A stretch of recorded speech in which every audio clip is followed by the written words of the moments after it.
त्र्यम्बकं यजामहे सुगन्धिं पुष्टिवर्धनम् उर्वारुकमिव बन्धनान् मृत्योर्मुक्षीयमामृतात्।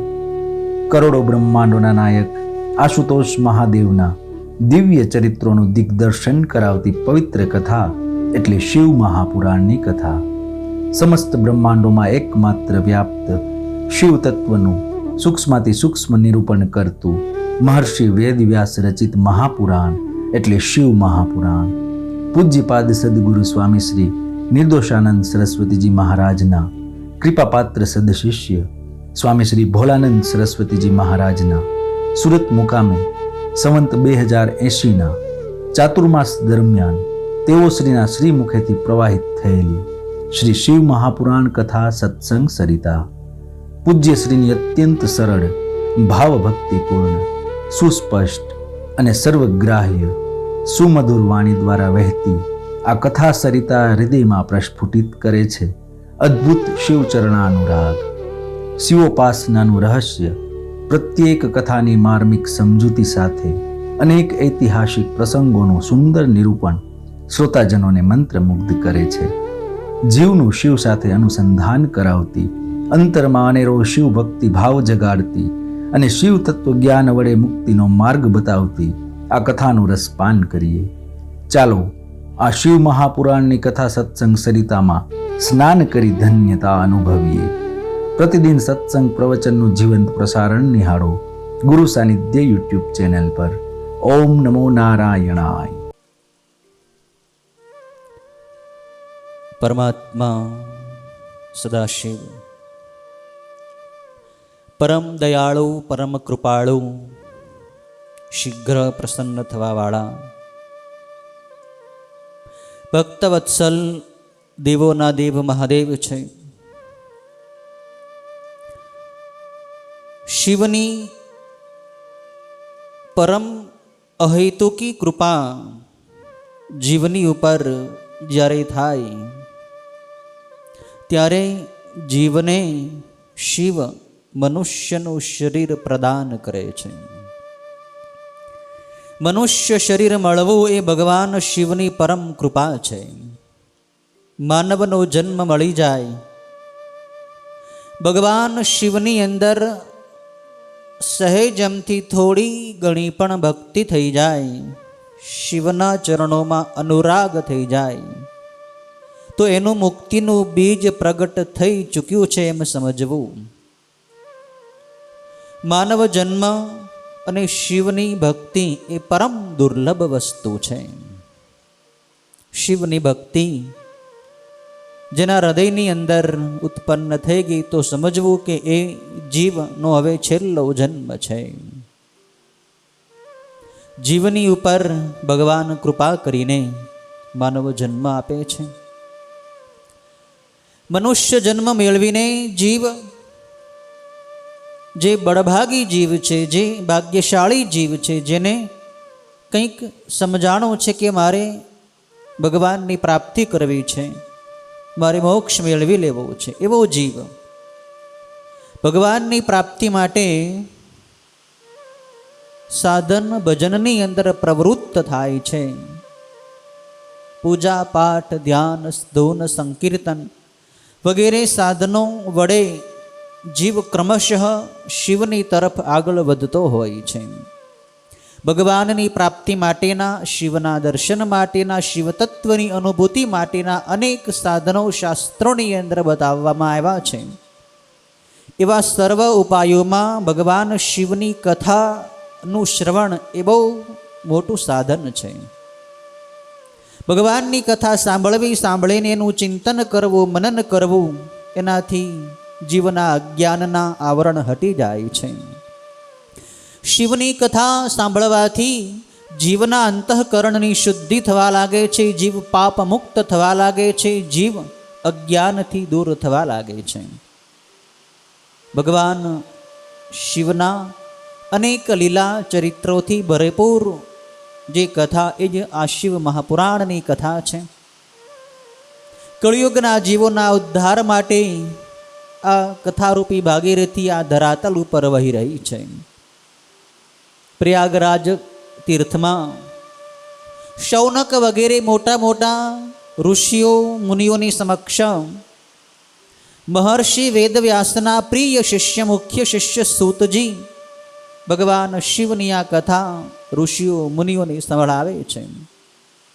આ કથામાં સૂતજીએ વિદ્યેશ્વર સંહિતાની કથા પૂર્ણ કરી સૃષ્ટિ ઉપાખ્યાન ખંડની કથા જે રુદ્ર સંહિતાની અંતર્ગત છે. બીજી સંહિતા શિવ મહાપુરાણની રુદ્ર સંહિતા છે.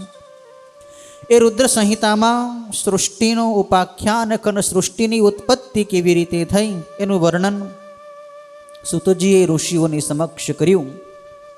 પછી ઋષિઓનો પ્રશ્ન કે ભગવાન શિવનો જે મુખ્ય સ્વરૂપ રુદ્ર સ્વરૂપ છે, શિવનો જે પૂર્ણ અંશ પૂર્ણ અવતાર રુદ્રાવતાર છે, જે રુદ્ર સૃષ્ટિનો પ્રલય કરે છે, એ ભગવાન રુદ્ર કૈલાસ ઉપર ક્યારે ગયા હતા? એ ભગવાન મહાદેવને કૈલાસની બાજુમાં આવેલી નગરી એટલે અલકા નગરી, એ અલકા નગરીના સ્વામીજી કુબેર દેવ છે, એ કુબેરની સાથે મિત્રતા કેવી રીતે થઈ હતી? તો આ પ્રશ્નના ઉત્તરમાં સૂતજી શૌનક વગેરે ઋષિઓને કથા સંભળાવે છે.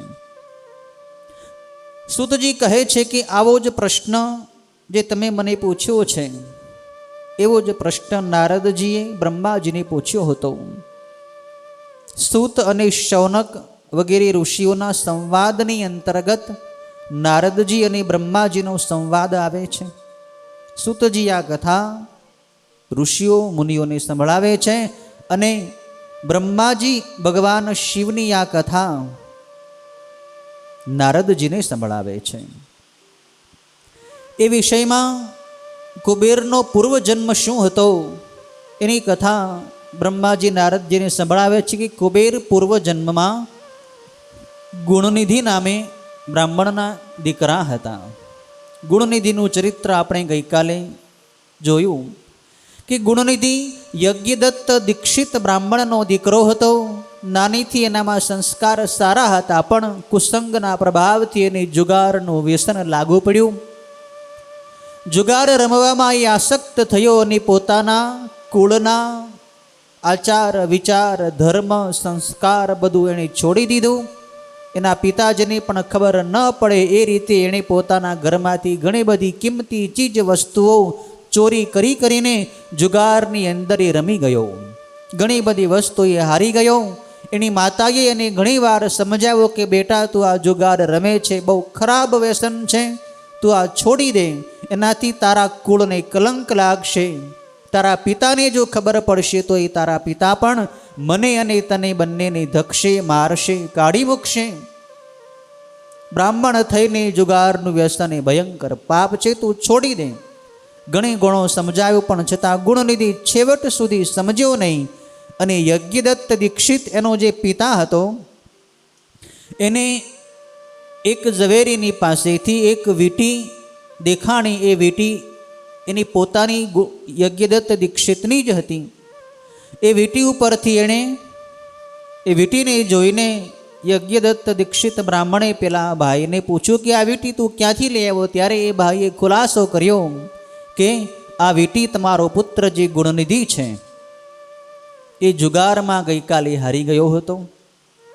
તારા દીકરાએ આ પહેલાં ઘણી બધી ચીજ વસ્તુઓ જુગારમાં એ રમી ગયો છે, ઘણું બધું ધન એ હારી ગયો છે, ઘણી બધી વસ્તુઓ ઘરમાંથી ચોરી કરીને એણે જુગારમાં રમીને જુગારીઓને આપી દીધી છે. આ બધી વાત સાંભળી યજ્ઞદત્ત દીક્ષિતના કાન બંધ થઈ ગયા. આ બધું શું વાત કરે છે? યજ્ઞદત્ત દીક્ષિત સાંભળે છે કે મારો જ પુત્ર આ ગુણનિધિ અને આવો જુગારી થયો, આવો પાપી થયો, આવો નઠારો થયો. ક્રોધના આવેશમાં એ પોતાનું મસ્તક ઢાંકીને પોતાના ઘરે આવે છે. પોતાની પત્નીને પૂછે છે કે એક વસ્તુ જે મેં તને આપી હતી, સાડી આપી હતી, પેલી પૂતળી આપી હતી, તાંબાની ગાગર આપી હતી, પેલી ઝુલા માચી આપી હતી, વીંટી આપી હતી, એ બધી વસ્તુઓ તું મને જલ્દી લાવી દે. એની પત્નીને પણ ખ્યાલ આવી ગયો કે મારા પતિદેવને ગુણનિધિની વાત કંઈક જાણવામાં આવી હોય એમ લાગે છે. એની પત્નીએ આડો અવળો જવાબ આપ્યો કે અત્યારે હું રસોઈના કામમાં રોકાયેલી છું, હું નિવૃત્ત થઈશ, રસોઈનું કામ મારું પૂરું થશે પછી હું આપને એ વીંટી વગેરે ચીજ ગોતી આપીશ. પણ યજ્ઞદત્તને બધો ખ્યાલ તો આવી જ ગયો હતો એટલે તુરંત તેણે કહ્યું કે હે દુષ્ટ પુત્રને જન્મ આપવાવાળી, આજ સુધી મેં તને જ્યારે જ્યારે પૂછ્યું ત્યારે તો મને આડું અવળું બાનું કરીને એમ કહેતી હતી કે આપણો દીકરો કંઈક બહાર ગયો છે. ખરેખર એણે જુગાર રમવાનું મોટું વ્યસન એને લાગુ પડ્યું હતું, તને પણ ખબર હતી, પણ છતાં તે મને એની વાત કેમ ન કરી? આજથી હવે હું પુત્ર વગરનો નિર્વંશ થયો છું. દુષ્ટ પુત્ર કરતાં માણસને વાંજિયા પણ વધારે સારું છે. કુળને કલંક લગાડનાર એક પુત્ર થયો હોય એના કરતાં માણસની પુત્ર ન જ હોય એ બહુ સારું છે. આજથી હું પુત્રને તિલાંજલિ આપી દઉં છું. એના નિમિત્તે હું નાખું છું. એ ગુણનિધિ મારો પુત્ર નહીં, હું એનો પિતા નહીં, અને તું મારી પત્ની નહીં, હું તારો પતિ નહીં. પત્નીનો પણ ત્યાગ કર્યો છે યજ્ઞદત્તે અને પુત્રનો પણ ત્યાગ કરી દીધો. અહીં સુધીની કથા આપણે ગઈકાલે જોઈ હતી. હવે બ્રહ્માજીએ આગળની કથામાં ભગવાન શિવ કેટલા કૃપાળુ છે, મહાદેવ કેટલા દયાળુ છે. આવા ગુણનિધિ જે જુગારી હતો એવા જીવ ઉપર પણ ભગવાન શિવ કેવી રીતે કૃપા કરે છે એની સુંદર કથા આગળ વધારે છે. આ કથાની ગંગા ધીરે ધીરે આગળ વધી રહી છે. નારદજીની આ કથાની અંદર અદ્ભુત આનંદ આવી રહ્યો છે. શિવની કથા જ એવી છે કે જીવના જન્મ જન્માંતરોના પાપોની બાળીને ભસ્મ કરી દે છે. ભગવાન શિવ એટલા દયાળુ છે, કૃપાળુ છે કે જીવના દુઃખને ભગવાન જોઈ શકતા નથી. પોતાનો જે ભક્ત હોય એના તો દુઃખને ભગવાન જોઈ જ શકતા નથી. આ ગુણનિધિ જે પિતાથી ત્યજાયેલો હતો, એના પિતાએ એને છોડી દીધો અને ખબર પડી કે હવે મારા ઘરના પગથિયા ચડવાનો અધિકાર મને રહ્યો નથી, મારા ઘરમાં હવે મને પ્રવેશ મળવાનો નથી. તો ઘરેથી ત્યજાઈ ગયો હતો, ઘરમાં એને જવાનું છે નહીં. એના પિતાજી એને કાઢી મૂક્યો હતો, જંગલની અંદર દૂર દૂર જતો રહ્યો છે. અને એ વખતે ગુણનિધિની પોતાના કર્મ ઉપર પસ્તાવો છૂટે છે કે હવે મારે શું કરવું? મને આવું જુગારનું વ્યસન કેમ લાગુ પડ્યું? બાળપણથી મને આ જુગાર કેવી રીતે એનું વ્યસન લાગુ પડ્યું એનો ભૂતકાળ વિચારે છે. કુસંગને કારણે હું જુગારી થયો, કુસંગને કારણે હું પાપની અંદર પ્રવૃત્ત થયો. એને એક એક પાપની ઉપર પસ્તાવો થાય છે. પસ્તાવો કરે છે કે હવે મારે જવું ક્યાં? હું બ્રાહ્મણ છું પણ છતાંય બ્રાહ્મણના કર્મ મેં કાંઈ કર્યા નથી અને વેદાંગનું જ્ઞાન મેં કાંઈ પ્રાપ્ત કર્યું નહીં. મારે જગતમાં બીજો કોઈ હવે પરિચય પણ નથી. હવે કોની પાસે હું જઈશ? કોણ મને ખાવાનું આપશે? મારે રહેવું ક્યાં, ખાવું ક્યાં, જવું ક્યાં, કરવું શું? એનું જીવન એની અંધકારમય લાગતું હતું. જગતમાં જેનું કોઈ નથી એના એક મહાદેવ છે, જે સાવ અનાથ છે એના નાથ ભોળાનાથ છે. કોઈ પણ જીવ જે એને જગતે છોડી દીધો હોય, જગતના જીવોએ એને ત્યજી દીધો હોય, એવા જીવને શિવ શરણ આપે છે. જીવ જો ભગવાન શિવને શરણે જાય તો એ જગતમાં સર્વશ્રેષ્ઠ ઉત્તમ ગતિ પામી જાય છે. શિવ પરમ કૃપાળુ છે, શિવ પરમ દયાળુ છે. પાપી જીવોને પણ મુક્ત કરવાવાળા છે, શુદ્ધ કરવાવાળા છે. આ ગુણનિધિ ઉદાસ મુખે જંગલમાં એક ઝાડની નીચે બેઠો છે. ચિંતિત એનું મુખ છે, હૃદયની અંદર પસ્તાવો થાય છે. બરાબર એ દિવસ મહાશિવરાત્રિનો દિવસ હતો. આખા દિવસ દરમિયાન આ ગુણનિધિને ખાવા માટે કાંઈ મળ્યું નથી. પેટમાં ભૂખ છે.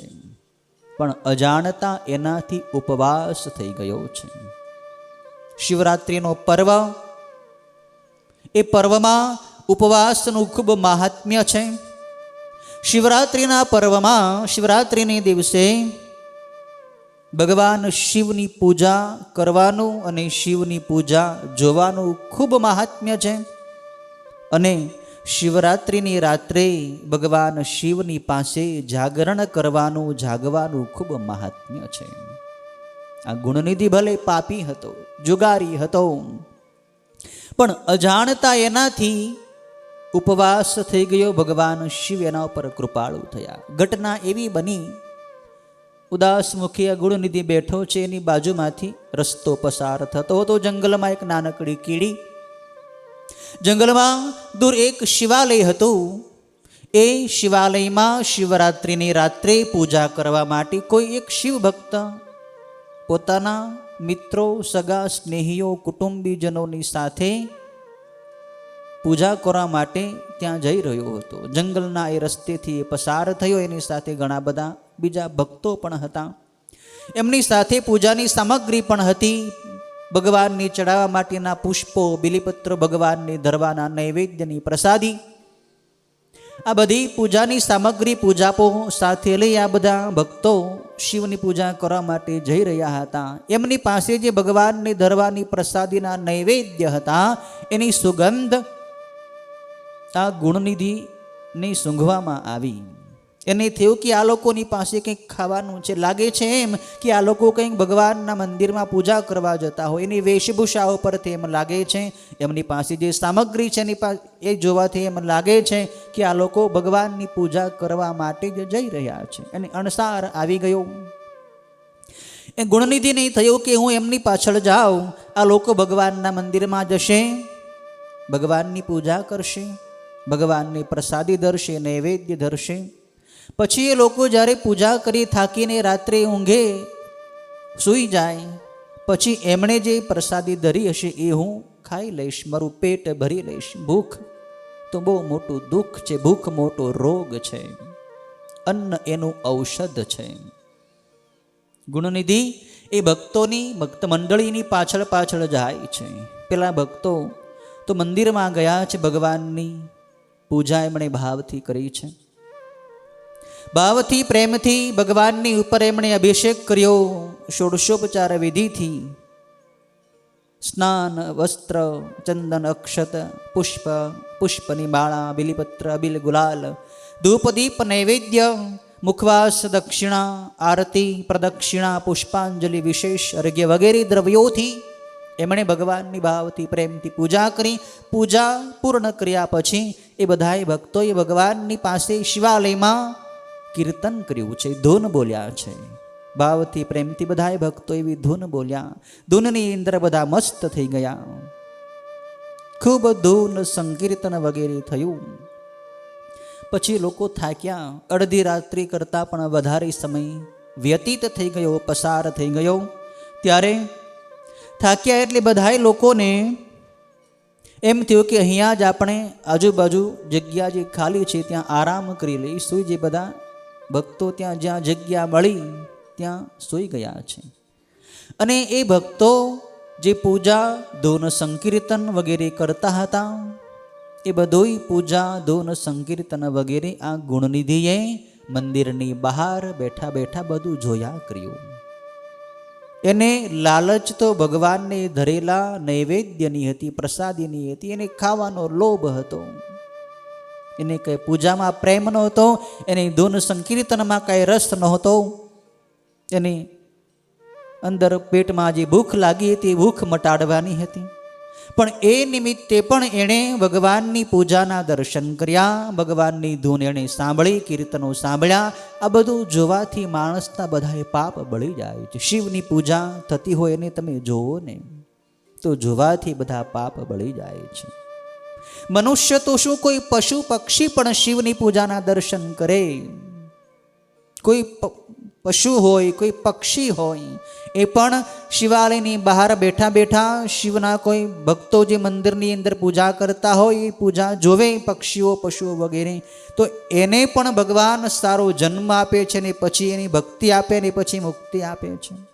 સ્કંદ પુરાણમાં એની પણ એક કથા છે. એક કૂતરો હતો, શ્વાન હતો, એ એક જંગલની અંદર એક શિવાલય, ત્યાં શિવાલયની અંદર પ્રદોષના સમયે બધા ભક્તો ભગવાનની પૂજા કરતા હતા. ઘણા બધા બ્રાહ્મણો હતા મંદિરની અંદર, ભગવાનને અભિષેક વગેરે પૂજા કરી રહ્યા હતા. આ કૂતરો એ પૂજા જોવા માટે ત્યાં ગયો. પૂજા જોવા માટે તો નહીં, પણ એને ખાવાની લાલચ હતી. ભગવાનને પ્રસાદી જે ધરી હતી એની સુગંધ આજુબાજુ ફેલાઈ હતી.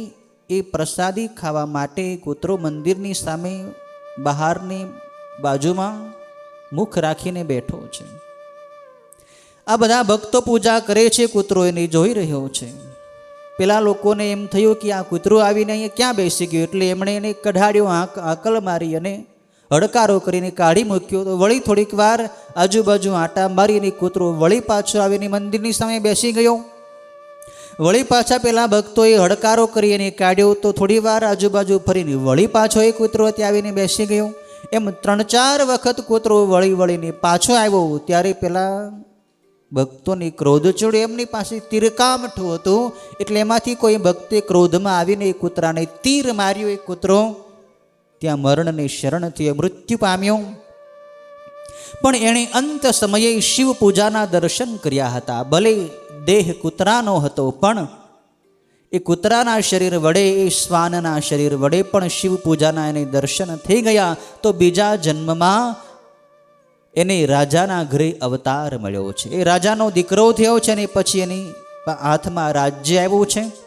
એને પૂર્વજન્મનું સ્મરણ રહ્યું કે હું પૂર્વજન્મમાં શ્વાન હતો, કૂતરો હતો, અને પ્રદોષ એટલે કે બારસની રાત્રિએ શિવ ભક્તો દ્વારા કરાતી શિવની પૂજા મારાથી જોવાઈ ગઈ, અને એનું જ પરિણામ છે કે મને આજે રાજ્ય પદ પ્રાપ્ત થયું છે, હું રાજા બન્યો છું. એ જન્મમાં એણે ભગવાન શિવની ખૂબ ભક્તિ કરી. કથા અતિ લાંબી છે, પણ 7 જન્મ સુધી પછી એને પોતાના પૂર્વજન્મનું એક જન્મનું સ્મરણ રહ્યું. હવે પછી મારે ક્યાં જન્મવાનું છે એનું પણ એને જ્ઞાન હતું. 7 જન્મો સુધી ક્રમશઃ એણે શિવની ઉપાસના, આરાધના, સાધના કરીને છેલ્લે એ રાજા પછી ભગવાન શિવના ધામને પ્રાપ્ત થઈ જાય છે, અને શિવનું તત્વજ્ઞાન થઈ જાય છે. કહેવાનું તાત્પર્ય એ છે કે શિવ પૂજાના દર્શન કરો. ભલે તમે મંદિરની અંદર કદાચ ન જઈ શકો, એમ હો તમારું શરીર અપવિત્ર હોય, તો બહાર બેઠા બેઠા ભગવાનની પૂજા તમે જોવો ને, પૂજા તમે સાંભળો ને. ઘરે બેઠા બેઠા જેમ અહીંથી આપણે શ્રાવણ મહિનામાં ભગવાનની પાર્થિવ લિંગની પૂજા થશે, જે લોકો અહીં કદાચ ન આવી શકે એ લાઈવ પ્રસારણના માધ્યમથી ઘરે બેઠા બેઠા પણ પૂજા કરશે, પૂજા સાંભળશે, તોય ભગવાન એનું કલ્યાણ કરશે. ભગવાનની ઉપાસના જ એવી છે, પૂજાનો પ્રભાવ જ એવો છે. પૂજાના મંત્રો સાંભળે, ભગવાનના નામ સાંભળે, ધૂન સંકીર્તન સાંભળે, સાંભળતા સાંભળતા એના હૃદયની અંદર પ્રકાશ થવા માંડે છે. આ બધા ભક્તો જ્યારે સૂઈ ગયા ત્યારે ગુણનિધિ ધીરે ધીરે ધીમા ધીમા પગલે મંદિરની અંદર જાય છે. ભગવાનની ધરેલી પ્રસાદી એને લેવી છે, પણ જોયું કે ભગવાનની લિંગની સામે જે દીવો બળી રહ્યો છે, દીવો જગી રહ્યો છે, એ દીવો ઝાંખો પડી ગયો છે, એની અંદર દિવેલ ખલાસ થઈ ગયો છે. હવે એ દીવો જો ઓલવાઈ જશે, ઠરી જશે, તો કાંઈ નૈવેદ્ય મને દેખાશે નહીં. માટે આ દીવાને મારે સતેજ કરવો જોઈએ. એ દીવાની સતેજ કરવા માટે એ ગુણનિધિએ પોતાના કપડામાંથી એક લીરો, એક ચીથરું ફાડી એની દિવેટ બનાવી, અને એ દીવો જે જગી રહ્યો હતો એની બાજુમાં એણે એ ચીથરું મૂકી દીધું, અને દીવો સતેજ થઈ ગયો. અને એ ગુણનિધિએ જે દીવો સતેજ કર્યો, એ દીવાનો પ્રકાશ શિવલિંગના મસ્તકની ઉપર પડ્યો. શિવલિંગની ઉપર એ દીવાનો પ્રકાશ પડ્યો. ભગવાને માની લીધું કે આણે મને દીવો પ્રદર્શિત કર્યો. ભગવાન શિવ કેટલા ભોળા છે. પાપીઓને પણ પવિત્ર કરે છે. અનાયાસે જીવની ઉપર શિવ ક્યારેક કૃપા કરી દે છે. ભગવાન શિવેની પૂજા સ્વીકારી લીધી. આ ગુણનિધિએ એ નૈવેદ્યમાંથી થોડીક પ્રસાદી ખાધી. પછી એને એમ થયું કે અહીંયા ખાવું એના કરતાં અહીંથી પ્રસાદી બધી ભેગી કરી અને પછી બહાર લઈ જાઓ અને બહાર બેઠો બેઠો નિરાતે હું ખાઈ લઉં. પ્રસાદી એણે ભેગી કરી છે અને એને ઉતાવળ હતી કે કોઈક જાગી જશે પહેલાં હું જલ્દીથી મંદિરમાંથી બહાર નીકળી જાઉં. એટલે ઉતાવળમાં ને ઉતાવળમાં જતી વખતે બહાર જતી વખતે એનો પગ કોઈ એક ભક્તની સાથે અથડાયો. જે ભક્ત સૂતો હતો એના પગ સાથે આનો પગ અડી ગયો અને પેલો ભક્ત જાગી ગયો. જાગ્યો અને જોયું કે આ કોઈ કંઈથી કંઈક લઈને ભાગે છે.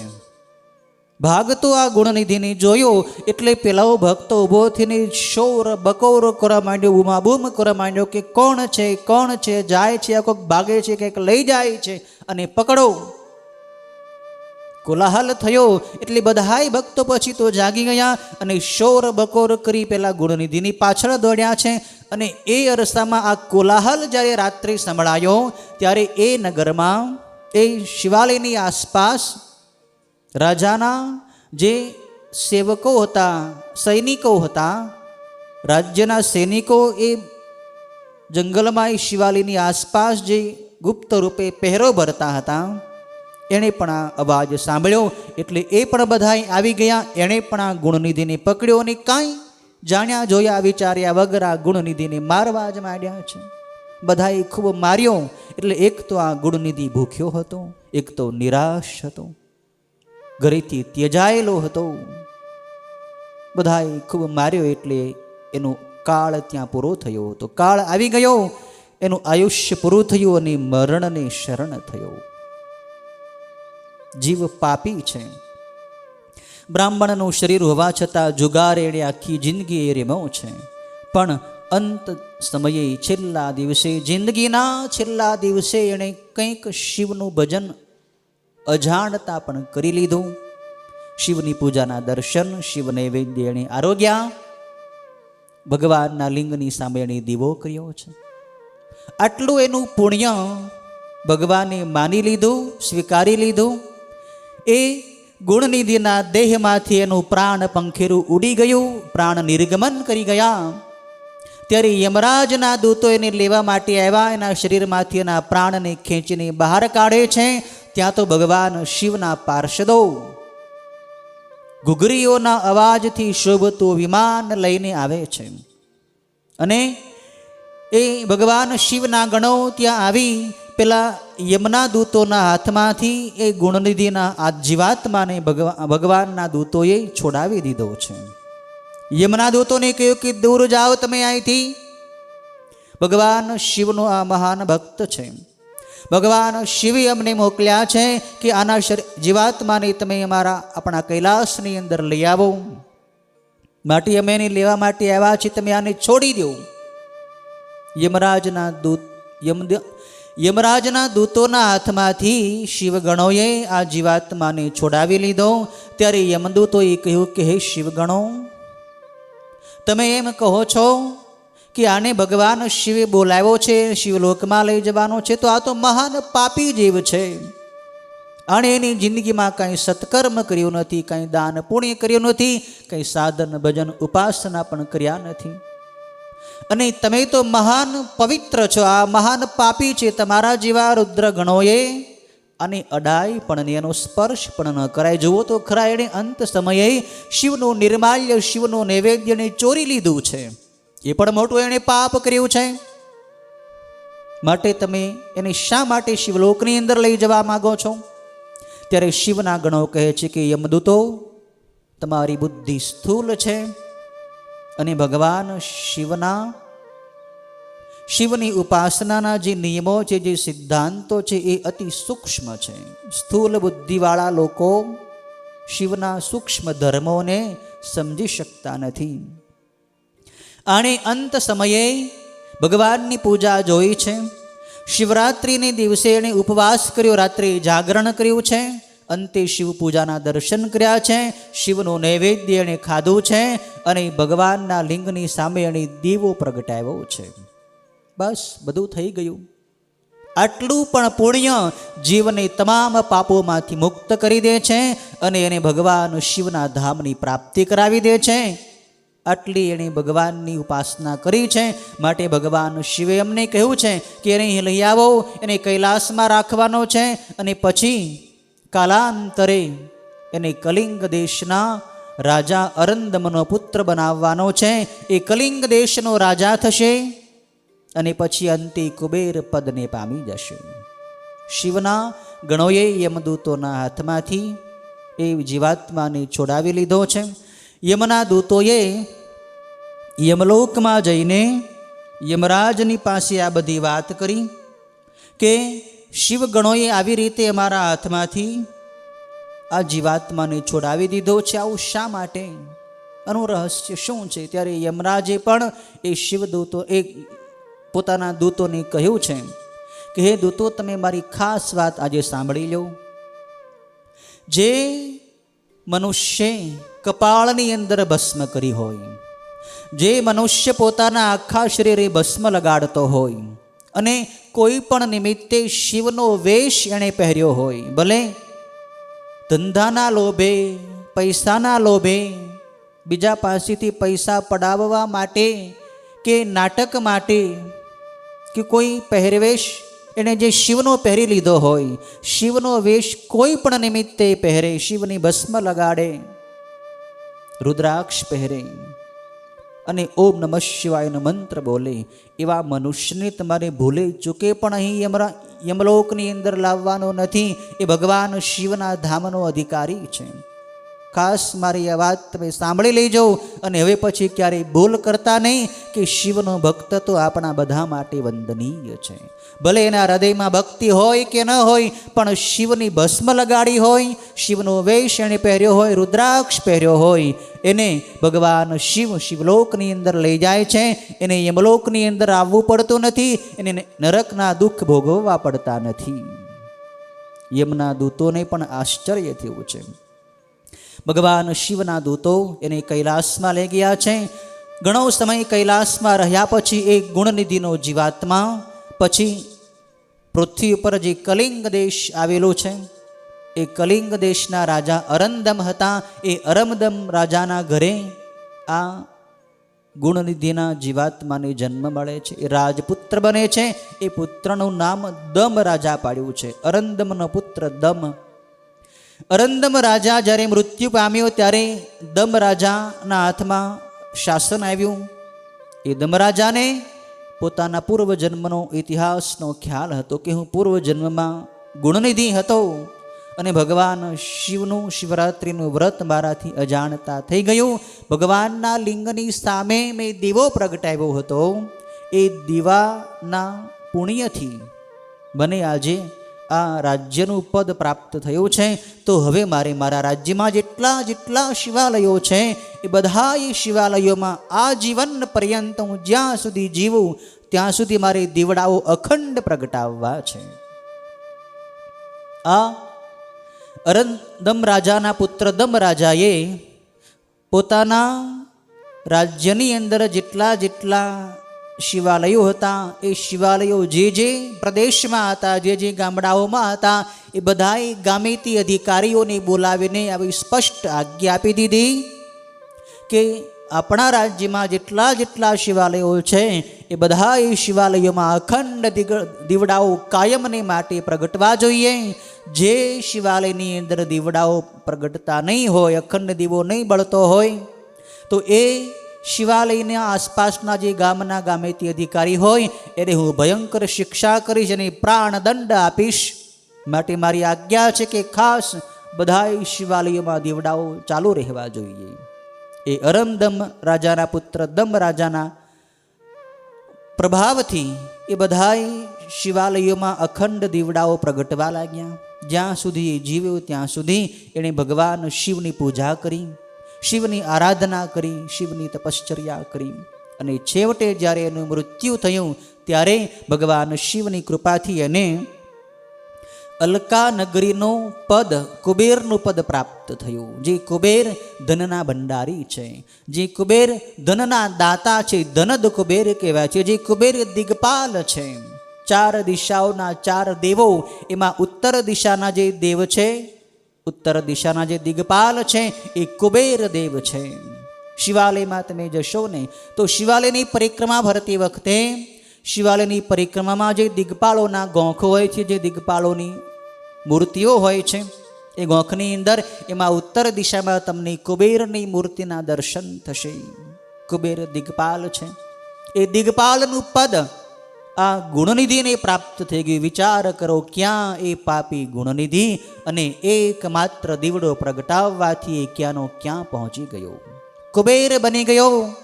બધાએ દિગપાલોમાં મોટા દિગપાલ, ધન આપવાવાળા, જેની પાસે અદ્ભુત ઐશ્વર્ય, અદ્ભુત ખજાનો છે, એવા આ કુબેર દેવ બની ગયા છે.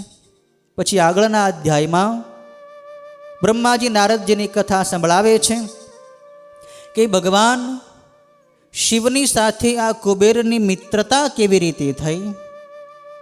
પાદ્મ નામનો કલ્પ જ્યારે ચાલુ થયો, પાદ્મ નામના કલ્પમાં બ્રહ્માજી કહે છે કે મારા માનસ પુત્ર પુલસ્ત્ય ઋષિ, એ પુલસ્ત્ય ઋષિના પુત્ર હતા વિશ્રવા, અને વિશ્રવાના પુત્ર હતા વૈશ્રવણ. એ જે વૈશ્રવણ હતા એ પાદ્મકલ્પની અંદર પહેલા કુબેર હતા. કુબેરનું પદ પણ ચલાયમાન છે. કુબેર જેમ કોઈ આપણા વડાપ્રધાન હોય દેશના, એનું 5 વર્ષનું પદ પૂરું થાય એટલે નવા વડાપ્રધાન આવે, એ રીતે કુબેરનું પદ પણ ચલાયમાન છે. કુબેરની પણ અવધિ હોય છે. જ્યારે પાદ્મકલ્પમાં આ વૈશ્રવણ નામના કુબેર હતા, એનું જ્યારે પદની અવધિ પૂરી થઈ, ત્યાર પછી મેઘવાહન નામનો કલ્પ ચાલુ થયો. ત્યારે આ જે ગુણનિધિ જે કુબેર બન્યો હતો એને કુબેરનું પદ પ્રાપ્ત થયું છે.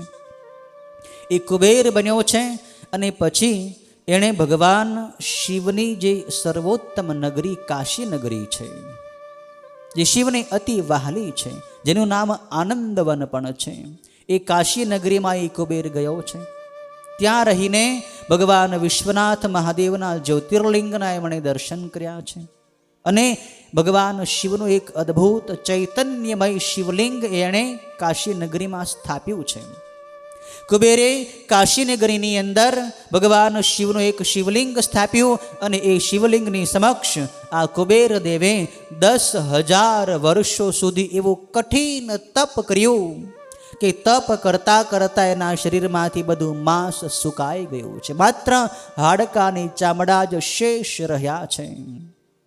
10,000 વર્ષ સુધીનું કઠિન તપ એમણે તપ્યું છે. ત્યારે ભગવાન શિવ અને મા પાર્વતી એના ઉપર કૃપાળુ થયા અને એને દર્શન આપવા માટે કુબેરની સમક્ષ ભગવાન પ્રગટ થયા છે. શિવ અને શક્તિના પવિત્ર વિગ્રહમાંથી, પવિત્ર સ્વરૂપમાંથી એટલું બધું તેજ પ્રગટ થતું હતું કે એમના દર્શન આ કુબેર કરી શકતા નહોતા. કુબેરે આંખ ઉઘાડી છે, પણ ભગવાનના દિવ્ય અંગમાંથી એટલું બધું તેજ, પ્રખર તેજ પ્રગટ થઈ રહ્યું હતું કે એને કારણે એની આંખ પાછી બંધ થઈ ગઈ છે. એ કુબેર ભગવાનને પ્રાર્થના કરે છે કે પ્રભુ, આપના સ્વરૂપના દર્શન કરવા માટે મારા નેત્રોની કાંઈ શક્તિ નથી. આપનું તેજ એટલું બધું પ્રખર છે કે હું આપને જોઈ શકતો નથી. મહાદેવ, મારા નેત્રોને આપના દર્શનનું સામર્થ્ય આપો, એવી શક્તિ મને આપો મહાદેવ કે હું આપનું દર્શન કરી શકું. શિવ તો પરમ તેજોમય છે. સામાન્ય જીવ એમના દર્શન ક્યાંથી કરી શકે? આ તો કુબેર હતા. એમણે 10,000 વર્ષો સુધી તપ પણ કર્યું હતું, પણ છતાંય ભગવાનનું દર્શન એમને થઈ શકતું નહોતું. પછી ભગવાન મહાદેવે એવી શક્તિ એને આપી કે કુબેરને ભગવાનના દિવ્ય સ્વરૂપના દર્શન થયા છે. શિવ દર્શન જીવને કૃતાર્થ કરી દે છે. શિવ દર્શન એ માનવ જીવનનું પરમ અને ચરમ લક્ષ્ય છે. શિવના દર્શન થઈ જાય, શિવની પ્રાપ્તિ થઈ જાય, પછી કાંઈ કરવાનું બાકી રહેતું નથી. એના માટે જ જીવે પૂજા પાઠ ધ્યાન ધૂન સાધના ઉપાસના તપ વગેરે કરવાના છે. આ બધું કરતાં કરતાં જ્યારે શિવ દર્શન થઈ જાય પછી શું કરવાનું બાકી રહે? કાંઈ કરવાનું બાકી રહે નહીં.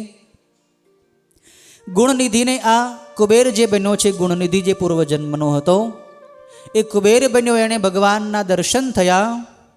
ભગવાને એને પૂછ્યું કે કુબેર બોલ, તારી શું અભિલાષા છે? તારે શું જોઈએ છે? તને ન અપાય એવું કાંઈ નથી, હું તને બધું જ આપવા તૈયાર છું. ત્યારે કુબેરે ભગવાનની પ્રાર્થના કરી, પ્રભુ મારે બીજું કાંઈ જોતું નથી, આપના દર્શન એ જ મને આપનું મોટું વરદાન મળી ગયું છે, મારે બીજું કાંઈ વરદાન જોતું નથી. આ રીતે કુબેર ભગવાનને વંદન કરે છે. પણ ભગવાનની બાજુમાં માં પાર્વતી બેઠા છે. તો પાર્વતી માના સૌંદર્યની સામે જોઈને આ કુબેરને અતિ આશ્ચર્ય થયું કે આ દેવી મહાદેવની બાજુમાં જે બેઠા છે એ કોણ હશે?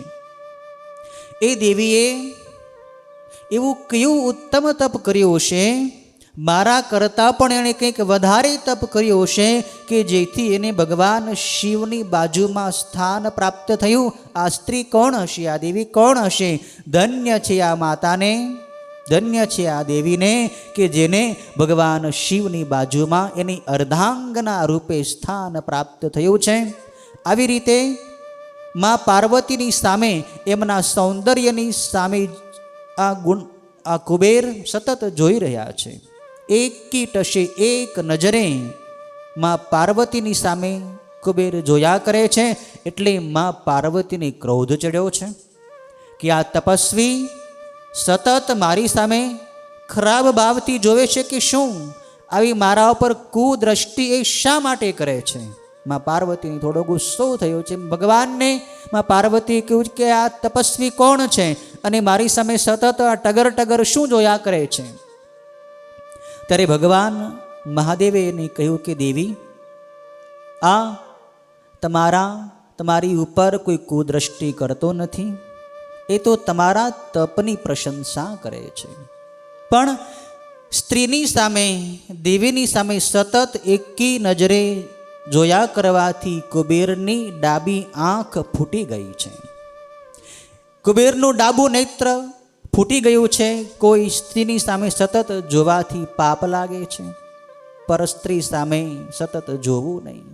સ્ત્રીએ પણ પર પુરુષની સામે સતત જોવું નહીં. કદાચ પ્રસંગ એવો આવી પડે તો થોડી વાર જોઈને પછી નજર ફેરવી લેવી, પણ સતત કોઈ સ્ત્રી સામે પુરુષે જોવું નહીં, પુરુષે સ્ત્રી સામે સતત જોવું નહીં, નહીતર મન બગડ્યા વગર રહેતું નથી.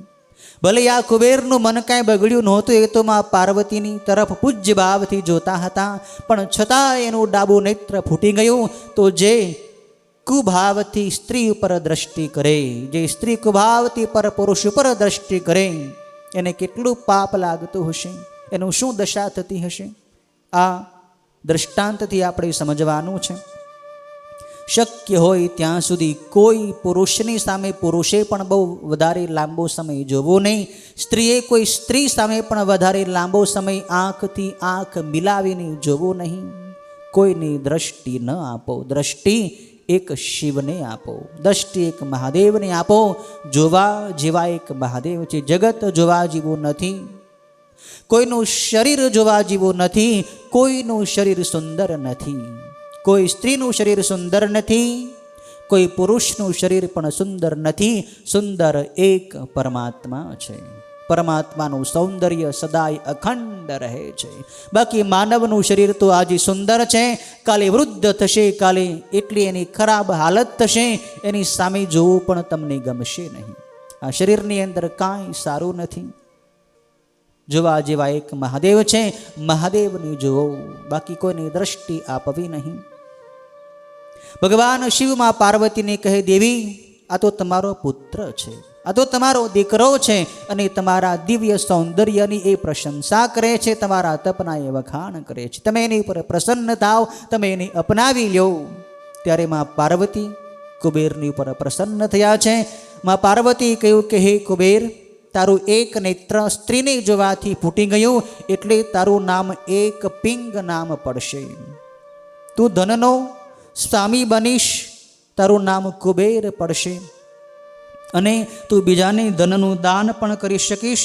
તે મારા રૂપની ઈર્ષા કરી છે, માટે પણ તારું નામ કુબેર થશે. તું દિગ્પાલ થઈશ, ઉત્તર દિશાનું સ્વામી થઈશ. માં પાર્વતીએ પણ કુબેરને અનેક વરદાનો દીધા છે. ભગવાન શિવે કહ્યું કે હે કુબેર, ભલે તું કાંઈ માગતો નથી, પણ હું તને વરદાન આપું છું કે મારા કૈલાસ ધામની બાજુમાં જ તારી અલકા પૂરી થશે. હું તારી બાજુમાં જ નિવાસ કરીશ અને હું તારો કાયમી મિત્ર થઈશ. મારી અને તારી મિત્રતા કાયમી રહેશે. તું જ્યારે જ્યારે પણ મને યાદ કરીશ, ત્યારે હું તારી પાસે અવશ્ય હાજર થઈશ. તું મને અતિ વહાલો છે. ભગવાન શિવે એને વરદાન આપ્યું છે. પછી તો આગળ 20મા અધ્યાયમાં એવી કથા છે કે ભગવાન શિવનું જે રુદ્ર સ્વરૂપ છે, એ રુદ્રદેવે કૈલાસની અંદર પ્રવેશ કર્યો છે. અને કૈલાસમાં પ્રવેશીને ભગવાને રુદ્રદેવે મહાદેવે અનેક દેવતાઓને બોલાવ્યા છે. ભગવાનની સાથે વિષ્ણુ, બ્રહ્મા વગેરે ઘણા બધા દેવો ત્યાં કૈલાસમાં આવ્યા છે. અને મહાદેવે પછી પોતાના મિત્ર કુબેરની અલકા નગરીમાં પ્રવેશ કર્યો. અલકા નગરીમાં જઈને મહાદેવે કુબેરને દર્શન આપ્યા છે. કુબેરે ભગવાન શિવની ભાવથી પૂજા કરી છે, એમનું સ્વાગત કર્યું છે, સત્કાર કર્યો છે, અનેક વસ્તુઓની ભેટ આપી છે મહાદેવને. મહાદેવે એ બધી એની પૂજા વગેરે સ્વીકારી લીધા છે. પછી બધાય દેવતાઓ પોતપોતાના સ્થાને ગયા છે. ત્યાં અલકા નગરીમાં બહુ મોટો ઉત્સવ થયો છે. ઉત્સવ પૂર્ણ થયા પછી ભગવાન શિવ પોતાના કૈલાસમાં પાછા આવે છે. અને કૈલાસમાં ભગવાન ખૂબ તપશ્ચર્યા કરે છે. તપમાંથી નિવૃત્ત થઈ પોતાના ગણોને ભગવાન શિવ અનેક ઇતિહાસની કથાઓ કહે છે. અમુક સમય આ રીતે ભગવાને ત્યાં કૈલાસમાં એકલા જ પસાર કર્યો છે. આ રીતે 20 અધ્યાયનો આ સૃષ્ટિ ઉપાખ્યાન ખંડ જે રુદ્ર સંહિતાની અંતર્ગત છે, એ અહીંયા પૂર્ણ થાય છે. બીજી રુદ્ર સંહિતાની અંતર્ગત જે સૃષ્ટિ ઉપાખ્યાન ખંડ છે, એ અહીં પૂર્ણ થયો છે.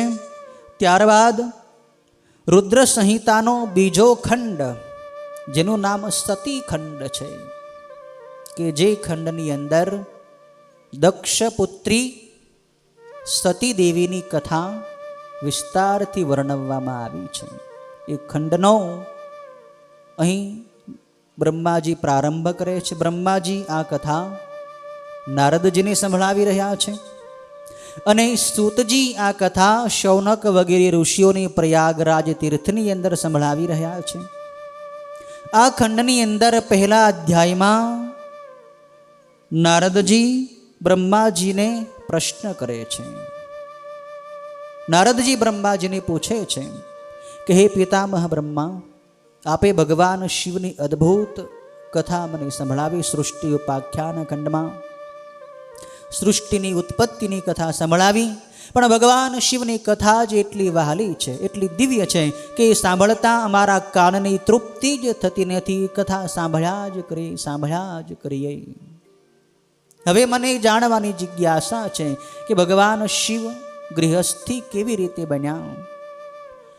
શિવ અને પાર્વતીનો ગૃહસ્થાશ્રમ કેવી રીતે થયો?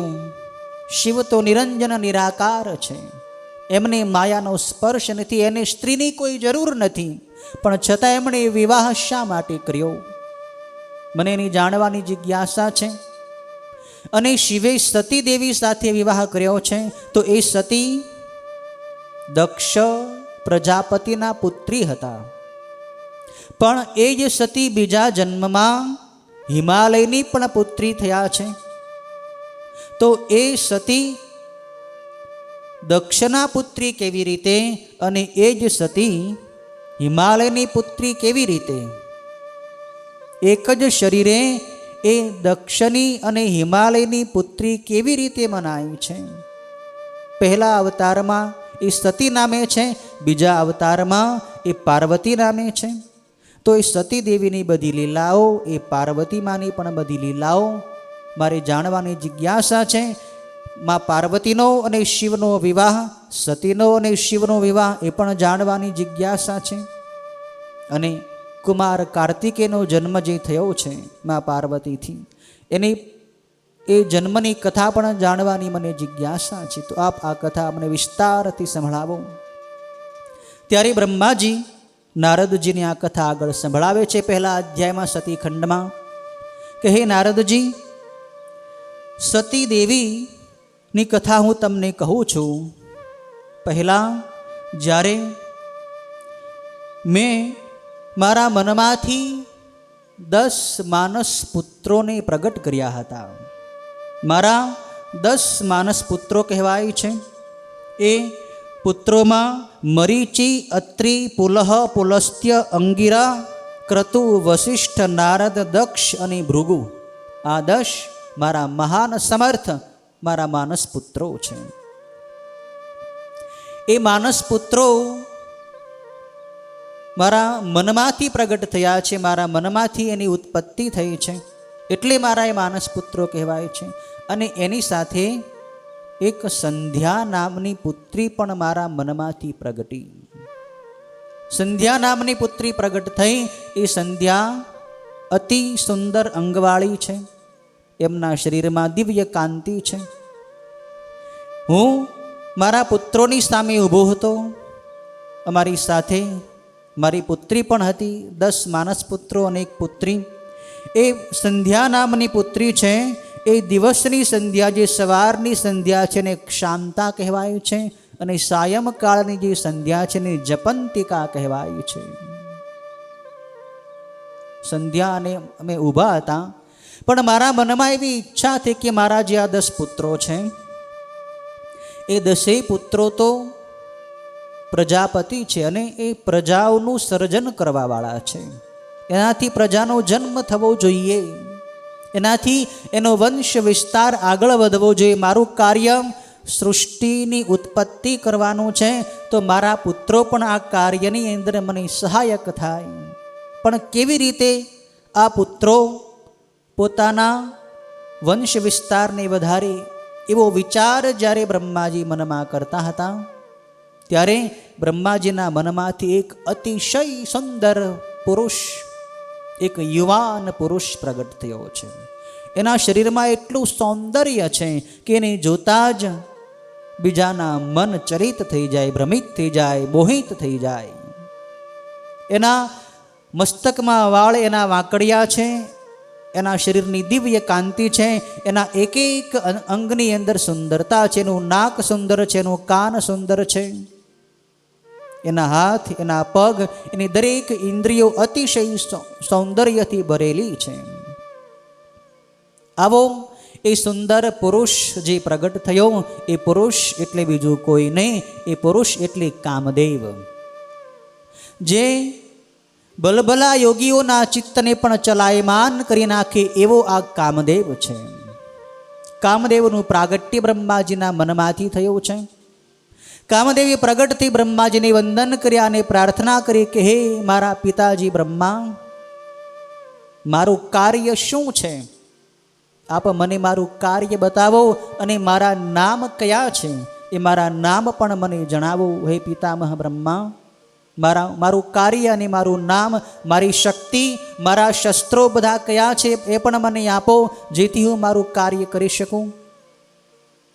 પિતામહ બ્રહ્માએ એ કામદેવને કહ્યું કે હે પુત્ર, તારા શરીરની સુંદરતા એટલી બધી છે કે એને જોઈને બીજા લોકો મોહિત થઈ જશે, અને તારું કાર્ય લોકોના મનને મોહ પમાડવાનું છે, લોકોની અંદર વાસના જાગૃત કરવાનું તારું કાર્ય છે.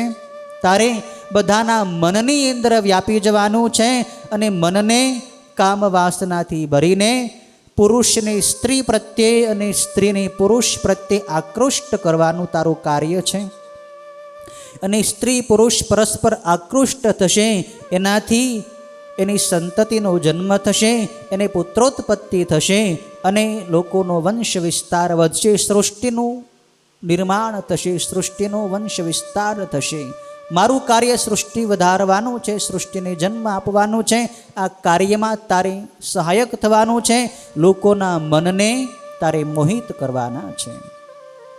પુષ્પોરૂપી તારા બાણ થશે અને એ બાણ વડે તું ભલભલા ઋષિઓ મુનિઓને પણ એવા તીર મારીશ કે જેથી એના ચિત્ત ચલાયમાન થશે. બ્રહ્માજીએ ત્યાં સુધી કહી દીધું કે તારા પ્રભાવથી, તારા બાણથી હું પણ હારી જઈશ અને હું વિષ્ણુ, શિવ વગેરે દેવો પણ ચલાયમાન થશે, કામથી મોહિત થશે. બ્રહ્માજીને ખ્યાલ નથી કે શિવ તો નિષ્કામ છે, પણ છતાંય કામદેવના શરીરને જોઈને, એના રૂપ સૌંદર્યને જોઈને બ્રહ્માજીએ અતિશય વધારે એમ કહી દીધું કે શિવ પણ તારા પ્રભાવથી, કામના પ્રભાવથી ચલાયમાન થશે.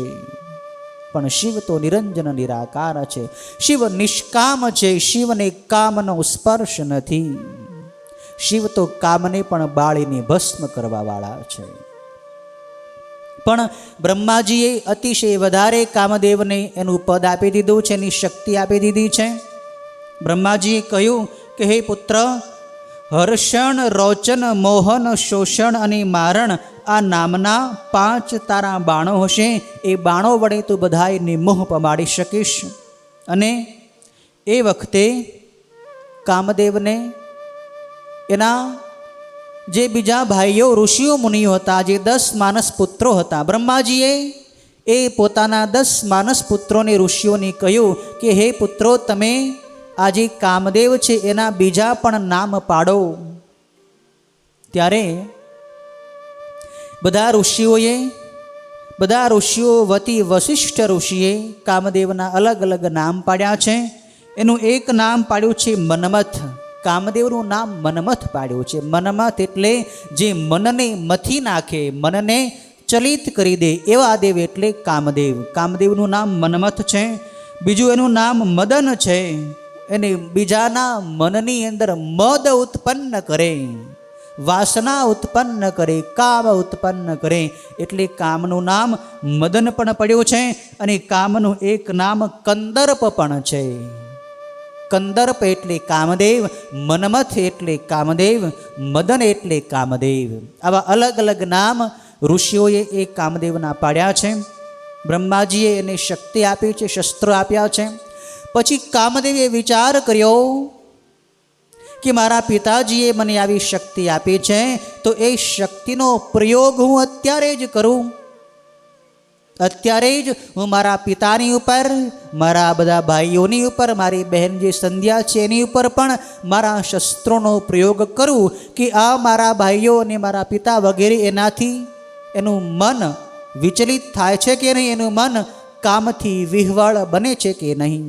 આમ વિચાર કરી કામદેવે ધનુષ્ય હાથમાં લીધું છે અને એની ઉપર આજે એના 5 શસ્ત્રો છે, હર્ષણ, રોચન, મોહન, શોષણ અને મારણ, એ નામના શસ્ત્રો એણે ઉઠાવ્યા છે.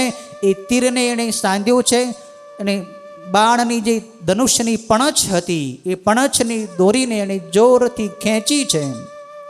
એ ધનુષ્ય ગોળાકાર થયું છે. અને જ્યાં એ તીર મારવાની તૈયારી કરે છે ત્યાં તો ઋષિઓના ચિત્ત ચલાયમાન થઈ ગયા. આખા જગતની અંદર કામ વ્યાપી ગયો છે. બ્રહ્માજીનું મન પણ વિચલિત થઈ ગયું. ત્યાં બ્રહ્માજીની પુત્રી જે સંધ્યા ઊભી હતી, એ સંધ્યાના શરીર ઉપર બ્રહ્માજીને મોહ થયો છે. એ જ સંધ્યાના શરીર ઉપર એના જે 10 ભાઈઓ છે, જે બધા ઋષિઓ મુનિઓ છે, એનું પણ ચિત્ત એની બહેન સંધ્યા ઉપર વિકારી થયું છે. અને સંધ્યાને પોતાને પણ પોતાના પિતા ઉપર, પોતાના ભાઈઓ ઉપર વાસના થઈ છે, મોહ થયો છે, વિકાર થયો છે. કામદેવ બહુ બળવાન છે. પિતામહ બ્રહ્મા જેવા બ્રહ્માનું પણ મન જ્યારે વિચલિત થઈ જાય ત્યારે સામાન્ય મનુષ્ય કઈ વિસાતમાં છે. કામને જીતવો બહુ દુષ્કર છે. કામને જીતવો હોય તો કામનાથની આરાધના કરો. કામને જીતવો હોય, કામને વશ કરવો હોય તો કામનાથ મહાદેવની ભક્તિ કરો. શિવનો ભક્ત કામની ઉપર વિજય મેળવી લે છે. શિવનો ભક્ત કાળની ઉપર પણ વિજય મેળવી લે છે. જે કામને જીતે છે એ જ કાળને પણ જીતે છે. પણ જે કામનો માર ખાય છે એ કાળનો પણ માર ખાય છે. જે કામને વશ થઈ જાય છે, કાળ એના ગાલની ઉપર થપ્પડ મારીને એને યમલોકની અંદર પહોંચાડી દે છે. કામને બીજા કોઈ જીતી શકતા નથી. પણ જે એક શિવની ભક્તિ કરે, એક શિવની ઉપાસના કરે, શિવનું ધ્યાન કરે, એનું જ મન નિષ્કામ બને છે, એનું જ ચિત્ત શુદ્ધ થાય છે. આજે ઋષિઓ મુનિઓ ભાન ભૂલ્યા છે. આજે પિતામહ બ્રહ્મા પણ ભાન ભૂલ્યા છે. આજે સંધ્યા દેવી પણ વિકારી થઈ છે. પરસ્પર એકબીજાને આકર્ષણ થયું છે. ત્યારે એ બ્રહ્માજીના 10 પુત્રોમાં, 10 માનસ પુત્રોમાં જે ધર્મ નામના પ્રજાપતિ છે, જે ધર્મ નામના પુત્ર છે, એને એમ થયું કે હવે જો ભગવાન શિવ અહીં નહીં આવે તો આ બધા મારા ભાઈઓ છે, અમારી બહેન છે અને મારા પિતા છે, એ નક્કી ધર્મ ભ્રષ્ટ થશે. એ ન કરવાનું કાર્ય કરી બેસશે, એ અપકૃત્ય કરી બેસશે, મહાન પાપ થઈ જશે. માટે આને અટકાવવા જોઈએ. મારું નામ ધર્મ છે તો ધર્મનું રક્ષણ કરવું એ મારું કર્તવ્ય છે. પણ મારું કામ નથી કે પિતામહ બ્રહ્માને અને મારા ભાઈઓને ને બહેનને અટકાવી શકું. એક મહાદેવ જો આવે ને તો જ આ મારા ભાઈઓ અને પિતામહ બ્રહ્મા આ કામના આવેગમાંથી મુક્ત થઈ શકે. તુરંત ધર્મ નામના પ્રજાપતિએ મહાદેવને પ્રાર્થના કરી, મહાદેવ આપ શીઘ્ર પધારો, નહીતર અમારા ભાઈઓના ધર્મનો, મારા પિતાના ધર્મનો વિનાશ થઈ જશે. પ્રભુ આપ કૃપા કરો અને આમને અટકાવો, નહીતર આ લોકો પાપની અંદર પ્રવૃત્ત થશે. ભગવાન શિવને ધર્મે પ્રાર્થના કરી. ભગવાન શિવ ત્યાં પ્રગટ થયા છે. મહાદેવ પ્રગટ થયા અને પિતામહ બ્રહ્માને ઠપકો આપવા લાગ્યા. ઋષિઓ મુનિઓને ઠપકો આપવા લાગ્યા કે તમે આ શું કરો છો બ્રહ્માજી? ભગવાન શિવ શું કહે છે કે અહો હે બ્રહ્મા, પોતાની પુત્રીને જોઈને તમને આવો કામનો ભાવ કેમ થયો? વેદને અનુસરનારાઓ માટે આ યોગ્ય નથી જ. કારણ કે ડાહ્યા માણસે મા, બહેન, ભાઈની પત્ની અને પોતાની પુત્રીને વિકારની દ્રષ્ટિથી ક્યારેય ન જોવા જોઈએ. જે માણસ ધર્મવાન છે, જે માણસ સુશીલ છે, ડાયો છે, સમજવું છે, એણે ક્યારેય પોતાની મા ઉપર, પોતાની બહેન ઉપર, પોતાના ભાઈની પત્ની ઉપર અને પોતાની પુત્રી ઉપર ક્યારેય કુદ્રષ્ટિ ન કરવી જોઈએ. આ વેદ માર્ગનો નિશ્ચય તમારા મુખમાં જ રહ્યો છે. તમે જ વેદની અંદર એમ કહ્યું છે કે આવી રીતે સ્ત્રી ઉપર કુદ્રષ્ટિ ન કરવી જોઈએ. પણ છતાંય હે બ્રહ્મા, તમે પોતે જ આજે આવી રીતે પોતાની પુત્રીની ઉપર કુદ્રષ્ટિ કેમ કરો છો? ભગવાન શિવને ઠપકો આપે છે કે હે બ્રહ્મા, માત્ર કામે જ તમને ભૂલાવી દીધો છે. હે 4 મુખવાળા બ્રહ્મા, તમારું મન ધૈર્યમાં જાગતું જ રહેલું છે. એવા હે બ્રહ્માજી, ક્ષુદ્ર કામદેવે કામ ક્રીડા કરવા માટે એ ધૈર્યથી તમારા મનને કેમ વિખૂટું પાડ્યું? સર્વકાળે પરમાત્માનો સાક્ષાત્કાર કરનારા દક્ષ તથા મરીચી વગેરે એકાંત સિદ્ધ યોગી તમારા માનસ પુત્રો એ કામદેવને લીધે સ્ત્રીઓમાં લંપટ કેમ બન્યા? હે આ બ્રહ્માજીના માનસ પુત્રો, તમે તો સિદ્ધ યોગીઓ છો, તમે તો તપસ્વીઓ છો, તમે ઋષિઓ મુનિઓ છો, અને છતાંય તમારું ચિત્ત એક સ્ત્રીની અંદર આકૃષ્ટ થયું. કેમ થયું? સમયને નહીં જાણનારા અને ઓછા જ્ઞાનવાળા મંદ બુદ્ધિ કામદેવે પણ હમણાં જ પ્રબળ બનીને બાણો વડે તમને વિકારી કેમ કર્યા? જેના મનને સ્ત્રીએ ધૈર્યથી દૂર કરીને લંપટપણામાં ડૂબાવ્યું હોય છે અને પોતાની તરફ આકર્ષ્યું હોય છે, એવા પુરુષના શાસ્ત્ર જ્ઞાનને સદાય ધિક્કાર હો. જે માણસનું મન સ્ત્રીની અંદર, પર સ્ત્રીની અંદર વિકારી બની જાય એ માણસને ધિક્કાર છે. જેનું મન કામ વાસનાની અધિભૂત થઈ જાય, આધીન થઈ જાય, એવા માણસને ધિક્કાર છે. ભગવાન શિવે આ રીતે બ્રહ્માને, એના માનસ પુત્રોને ધિક્કાર્યા છે, ઠપકો આપ્યો છે, અને ભગવાન શિવ ત્યાંથી અદૃશ્ય થઈ ગયા છે. ત્યારે એ બ્રહ્માજી જ્યારે ભગવાન શિવ પાસેથી ઠપકો સાંભળે છે ત્યારે બ્રહ્માજી જાગૃત થઈ જાય છે કે મારું મન આમ વિકારી કેમ બન્યું. એ સાવધાન થઈ ગયા. કામદેવે પણ પોતાનું તીર પાછું ખેંચી લીધું છે. ત્યારે બ્રહ્માજી શાંત થયા છે, પણ કામના આવેગને લીધે બ્રહ્માજીના શરીરમાં પરસેવો વળી ગયો છે, અને એ પરસેવાના જ્યાં ટીપા પડ્યા એ ટીપામાંથી અગ્નિશ્વાત્તા નામના પિતૃઓ પ્રગટ થયા. અને એ બધાય કાલવેલા આંજણ જેવા કાળા પિતૃઓ હતા, પ્રફુલ્લ કમળના જેવા વિશાળ નેત્રવાળા હતા, અને અત્યંત સંયમી હતા. એ પિતૃઓ જે હતા અગ્નિશ્વાત્તા નામે, એ બધાય મહાન સંયમી થયા. એમાંના કેટલાક તો સંસારથી વિમુખ થયા હતા, અને તેઓમાંના 64,000 અગ્નિશ્વાત્તા નામે કહેવાય છે, અને 86,000 બારહસદ નામે કહેવાય છે. અને એ વખતે દક્ષના શરીરમાંથી પરસેવાનું જે ટીપું પડ્યું તેમાંથી સર્વ પ્રકારના ગુણોથી યુક્ત એક સુંદર સ્ત્રી પ્રગટ થઈ. બધાય ઋષિઓ મુનિઓને પણ પરસેવો વળી ગયો આ કામના આવેગને લીધે. અને એ મુનિઓમાંથી જે દક્ષ પ્રજાપતિ હતા, એ દક્ષ પ્રજાપતિના શરીરમાંથી જે પરસેવાનું ટીપું પડ્યું એ ટીપામાંથી એક સુંદર સ્ત્રી પ્રગટ થઈ. અને એ સ્ત્રી એટલે રતિ. એ રતિ એ કામદેવની પત્ની થઈ છે. દક્ષ પ્રજાપતિએ પોતાના શરીરના પરસેવામાંથી પ્રગટ થયેલી એ રતિ નામની પુત્રીને કામદેવની સાથે એનો વિવાહ કરાવ્યો છે. કામદેવના લગ્ન રતિની સાથે થયા છે.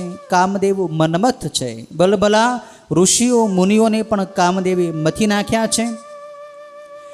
પુત્રો સહિત પિતામહ બ્રહ્માને આવી રીતે કામદેવે મથી નાખ્યા. તે પછી બ્રહ્માજીને ક્રોધ ચડ્યો છે.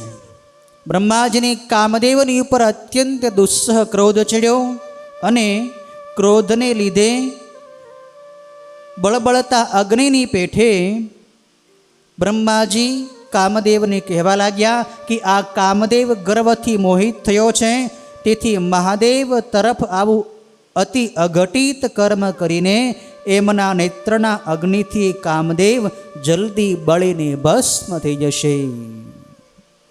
બ્રહ્માજીએ કામદેવને શાપ આપી દીધો કે તે અમારા ચિત્તને ચલાયમાન કર્યા છે ને, પણ હે કામદેવ, જ્યારે તું મહાદેવના મનને ચલાયમાન કરવા માટે, વિકારી કરવા માટે પ્રયત્ન કરીશ ને, ત્યારે ભગવાન મહાદેવના ત્રીજા નેત્રના અગ્નિ વડે તું બળીને ભસ્મ થઈ જાઈશ. બ્રહ્માજીનો શાપ થયો છે કામદેવને. એમ બ્રહ્માજીએ જીતેન્દ્રિય એ મુનિઓ તથા પિતૃસંગની સમક્ષ કામદેવને શાપ આપ્યો. એ અતિ ભયંકર શાપ સાંભળીને એ જ ક્ષણે બાણ છોડી દઈ ભયભીત થયેલો રતિનો પતિ કામદેવ પ્રત્યક્ષ પ્રગટ થયો. અને બ્રહ્માજીની આવી રીતે એણે વાત કરે છે. કામદેવ બ્રહ્માજીને વિનંતી કરે છે. કામદેવ બ્રહ્માજીને કહે છે કે હે બ્રહ્મન, તમે મને ભયંકર આવો શાપ કેમ આપ્યો? હે લોકેશ્વર, આપ ન્યાય માર્ગને અનુસરનારા છો, અને મેં આપનો કાંઈ અપરાધ તો કર્યો નથી. તમે જ મને એમ કહ્યું હતું કે તારે બધાયના મનને ચલાયમાન કરવાના છે, તો એ તમે જે મને કામ સોંપ્યું હતું એ જ કામ મેં કર્યું છે. આમાં મારો તો કોઈ દોષ છે નહીં, પણ છતાંય તમે મને શાપ આજે કેમ આપી દીધો? ત્યારે બ્રહ્માજી કહે છે કે હે કામદેવ, આ સંધ્યા મારી પુત્રી થાય છે, છતાં તે મને એ પુત્રી તરફ કામ વાસનાનું લક્ષ્ય બનાવ્યો, તેથી મેં તને શાપ આપ્યો છે. મારી પુત્રી ઉપર તે મને મોહિત કર્યો, એટલે મેં તને શાપ આપ્યો છે. હે કામદેવ, હવે મારો રોષ શાંત થયો છે. હવે હું તને જે કહું છું એ સાંભળ. મહાદેવના નેત્રના અગ્નિથી ભસ્મ થયા પછી પણ તરત એ જ પ્રમાણે તને શરીર પ્રાપ્ત થશે. જે સમયે ભગવાન શંકર વિવાહ કરીને પત્નીનો સ્વીકાર કરશે, એ જ વખતે ભગવાન શંકર તને શરીર પ્રાપ્ત કરાવશે. શું કહ્યું બ્રહ્માજીએ કે ભગવાન શિવના ત્રીજા નેત્રના અગ્નિથી તું બળી જઈશ, પછી તું શરીર વગર પણ જીવતો રહી શકીશ, પણ તને શરીર નહીં મળે. પણ જ્યારે ભગવાન શિવ વિવાહ કરશે, લગ્ન કરશે, ત્યારે ભગવાન શિવ તને શરીર પ્રદાન કરશે, ત્યારે તું શરીરવાળો થઈશ.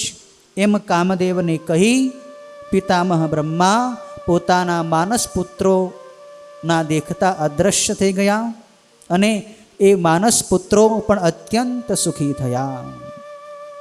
આ રીતે કામદેવને બ્રહ્માજીનો શાપ થયો એની કથા ત્રીજા અધ્યાયની અંદર બતાવી છે.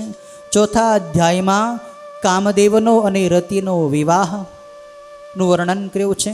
આ અધ્યાય અતિ વિલાસમય છે. સાધકોએ, ભક્તોએ આવી વિલાસની કથા સાંભળવી ઉચિત નથી. સાધકોનું મન તો ભગવાન શિવની ભક્તિમાં હોવું જોઈએ. આગળ કથામાં નારદજીને બ્રહ્માજી સંધ્યાનું ચરિત્ર સંભળાવે છે.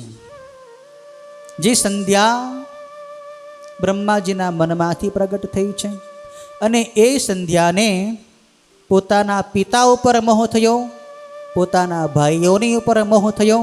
કામદેવના પ્રભાવથી સંધ્યા પણ મોહિત થઈ. પણ જ્યારે